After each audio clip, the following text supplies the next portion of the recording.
You know, I don't usually buy video games day one, but for Metroid Dread, this game was an exception. I actually bought this game the first day that it arrived on the market. And of course, this was my second most anticipated game of the year, right before Shin Megami Tensei 5, because I was waiting for that game for too long. But anyways, this video is all about Metroid. In Metroid Dread, you realize that there are different robots called Emmys, and they have gone to this planet ZDR, and they have gone rogue. So now it's your objective to know what happened to them. Once you get to this planet, you have your first encounter with a Chozo, who then defeats you in a battle, and from then the game actually starts. Now, for the sake of spoilers and stuff, I'm gonna refrain from using footage from the game, and instead I'm gonna use footage from Nintendo trailers that officially was released by the Nintendo itself.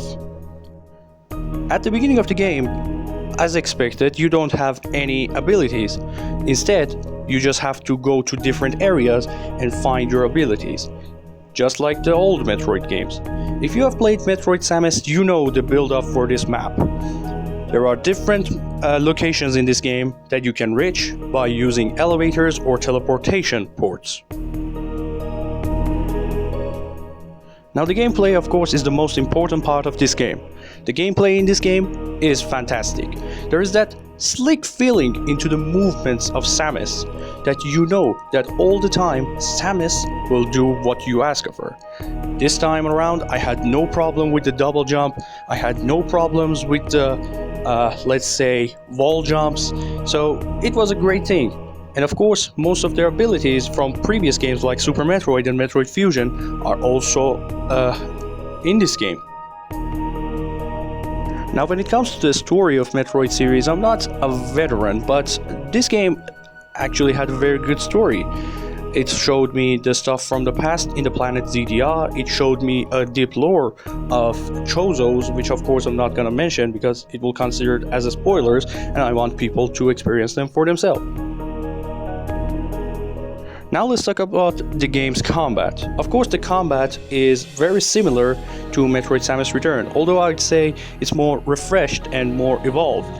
You remember that in Metroid Samus Returns, there was this parry melee attack, which you could have used at certain times to parry the enemy's attacks and then expose them for seconds, and then you could just attack them ruthlessly.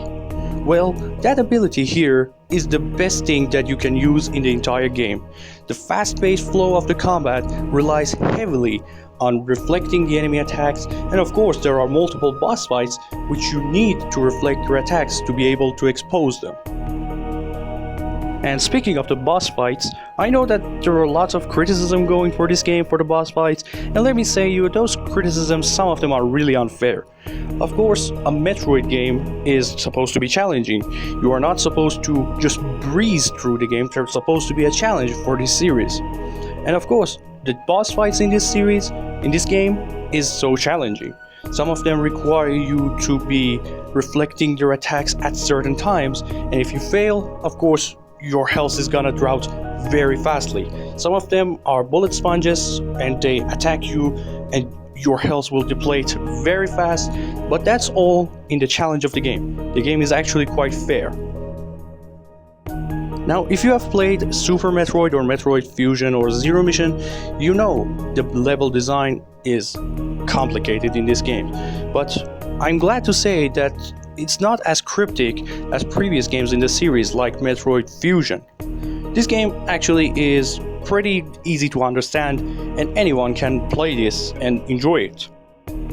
Now, of course, the sound design and the music for this game is really incredible. Those intense moments that the enemy is chasing after you is filled with great sound design. I have played multiple Metroidvania games like Ender Lilies, Hollow Knight and Blasphemous, and although all of those games are great, nothing can compare to a real Metroid game. I really recommend this game, and now that Metroid is back, let's hope that Castlevania comes back too.